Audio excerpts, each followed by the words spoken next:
Passage 6. Paul at the Hospital. Paul got a job at the hospital 17 years ago.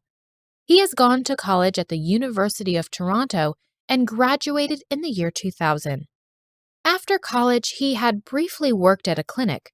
6 months later, he had started his job at the Vancouver General Hospital. When he began working there, he knew it would be challenging.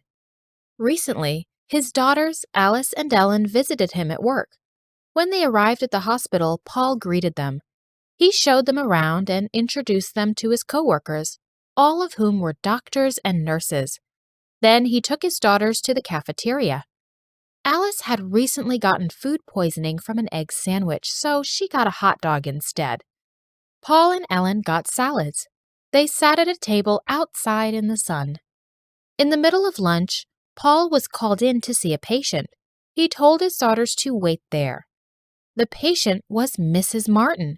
She had accidentally cut her hand while chopping carrots. Paul cleaned the injury. Lauren said it hurt, so Paul gave her medicine.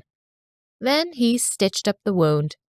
Lauren thanked her husband, and Paul returned to the table outside of the cafeteria.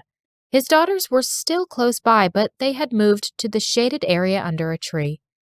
Ellen had gotten sunburns many times before due to her fair skin. The girls smiled at their father.